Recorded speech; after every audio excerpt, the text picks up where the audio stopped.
समायखायो जरा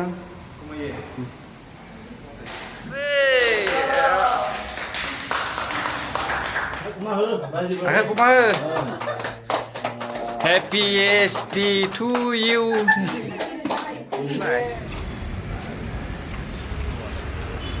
SD showroom YSD Whitefield बरिया गारिफ्रा ओरैबायदि मोजां गाइस YSD showroom नै नाय गोजौआव नायनो हागोन आरो ना सोर लायो नायलांदो आरो हेलो YSD showroom आ गया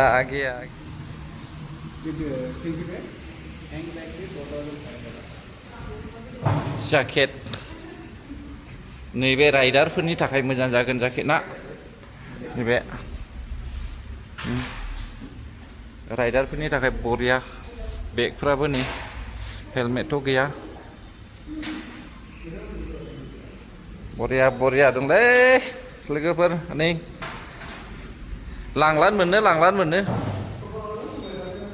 बे मोजांलै गारिया बे फिसाया नैबे फिसाया बेल नालै बे फिसाया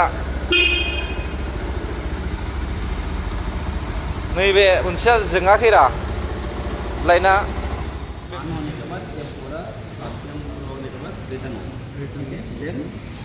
फिल स्विच ऑन करना और 2 मिनट 2 सेकंड्स स्टैंड बाई ठीक है अभी आए ना एक बार देखो ये M प्रेस करें तो long press traction control of I again अच्छा ये लॉन्ग प्रेस करने से वो कंट्रोल में आ जाएगा कंट्रोल आ जाएगा ऑफ हो जाएगा अभी सेम ऑन करने का same long press M okay on हो गया ठीक है डाउन बटन है ना डाउन बटन लॉन्ग प्रेस करे तो रेन मोड से चलेगा ठीक है और same down press off road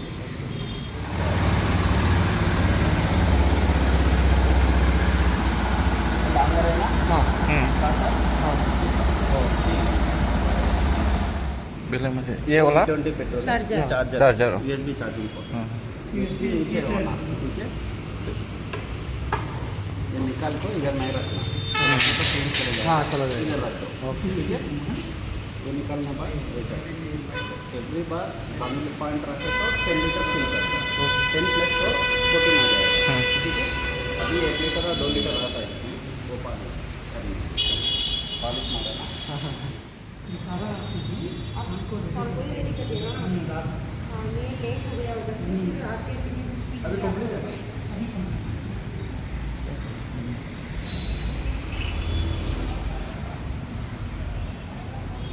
safeguard गैया इयो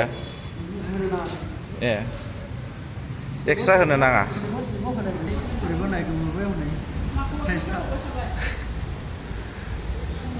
गारि मालिकफ्रा माना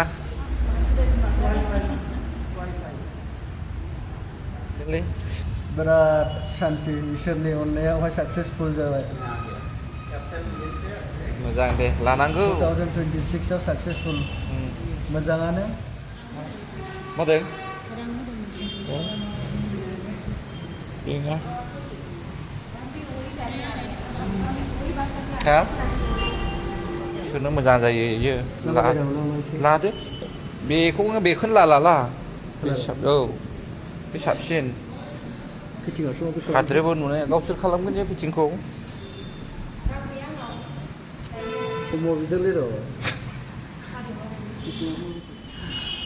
नैबेखौहाय फ्रि मोनगोन आरो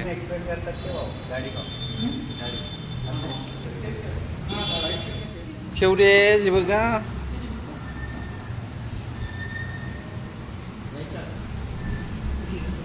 ये हेलमेट खुलि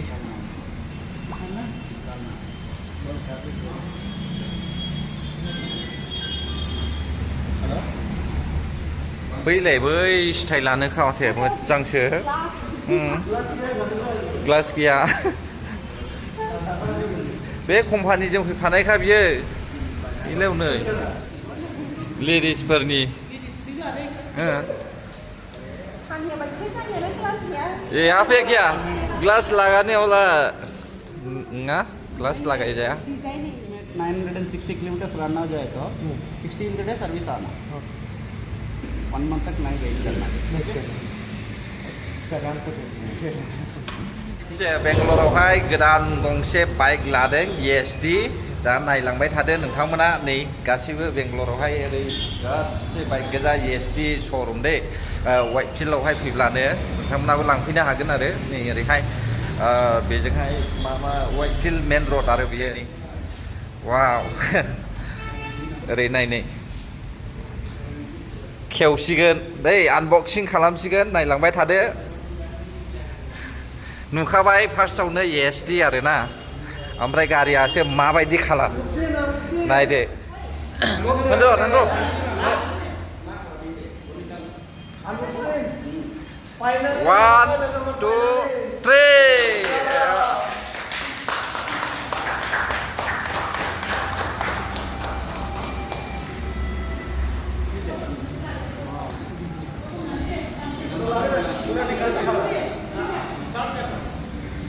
स्टार्ट कर दो स्टार्ट शुरू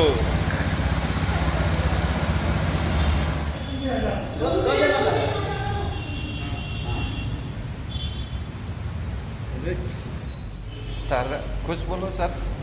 ये भाई अच्छा है ना बेनो बिथाङा जोंनि गारिनि माबाखौहाय साक्सेसफुल बानायनाया गासैबो गारिनि थाखाय माने प्रसेसखौ साक्सेस खालामना होग्रा आरोना सर एक्चुअली लोकेशन वाइट फील्ड हाँ नियर द police station white field police station near white field police station can visit we will happy to assist you. We will provide the good bike and good condition. In latest model is available with us. Okay. Okay guys, please come and Enjoy. call to me, enjoy. Yeah. Thank you. Thank you so much. Thank you so much. Thank you so much. Thank you. Next year Ladakh itu आ गया हमारा traditional dress के साथ हाँ समायदों दा समायदों रा दे बरिया नुदों दासो जादों दा आरो ना दा बबनोसै खालामनोसै दे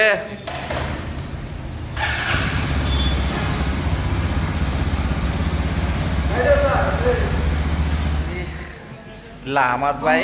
ESD 350 ओंखारलांनोसै हा ओंखारलांसिगोन दै लोगोफोर ओंखारलांसिगोन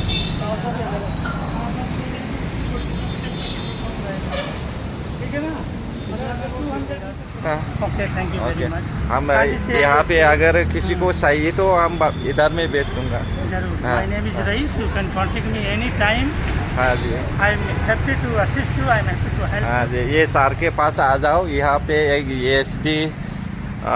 शोरूम है you. White field. White field ESD showroom है मेन रोड के पास ही है ना सर Near the White field police station. हाँ हाँ नियर द वाइट फील्ड पुलिस स्टेशन उधर ही है पुलिस स्टेशन इंश्योरेंस होता लोग किधर है Joseph School. और ST जोसेफ स्कूल है इधर में नैबे ST जोसेफ स्कुल दङ बे ST जोसेफ स्कुलनि अपोजिटआवनो आरोखि ना बियो फैनानै नायफैदो नै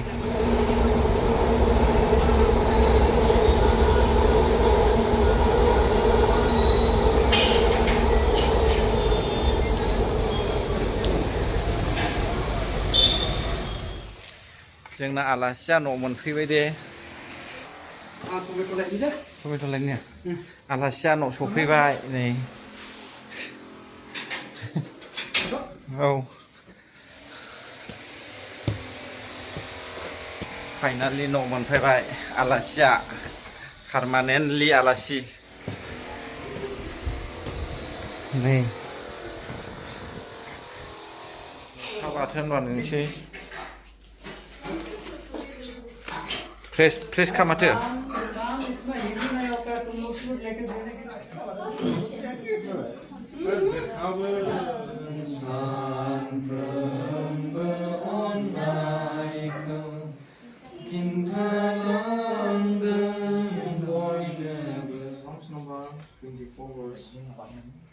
Psalms number 24 verse 1.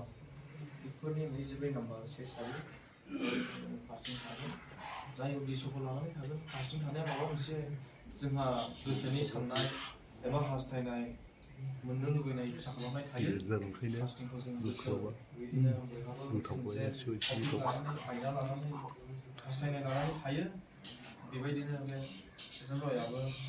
जाय गोसोनि हास्थायनायखौ लानानै इसोरनाव हास्थायनो थागोन आरज खालामगोन आरज खालामनानै थागोन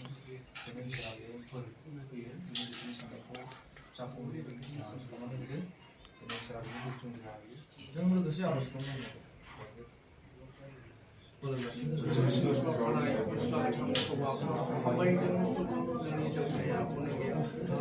दिनैफ्रावबो जों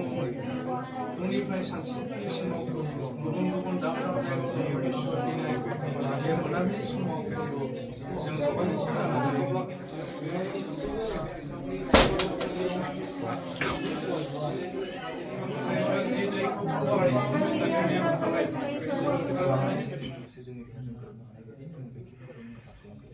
हामबाय होननायजों जोंखौ फारसे प्रभु जिसुनि मुङाव बुंबाय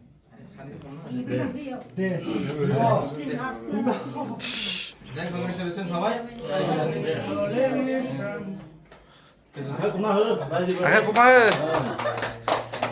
Happiest day to you.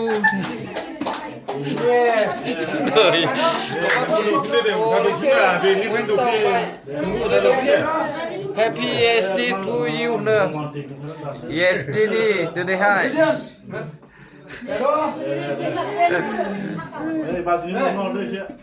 जादो दे जाला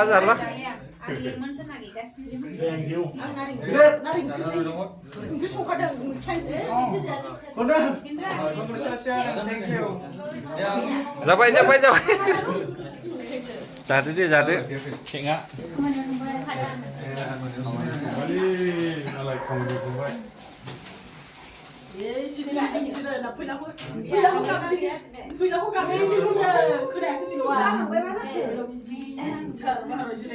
केक जान ओमफ्राय जोंहा फंबाय रायलायनाय गोदान गारि लादों बेनि गारियाबो ओरैबायदि हेभिखा 350 EST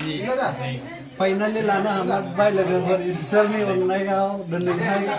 मुखुलि खालामनो हामारबाय आनबक्सिं बे एसटिजों लोगोसे केकबो बावनाया ओमफ्राय केकनि फ्लेभारखौ खोन्थादो आदा गोथावबो नाङा एसे मा फ्लेभार भानिला गोथाव दा गोथाव दा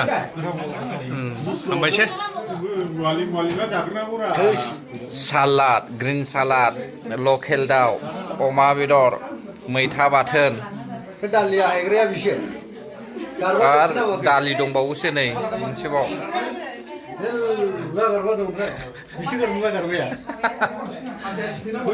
आरो माथो बेनो थिग जायो जे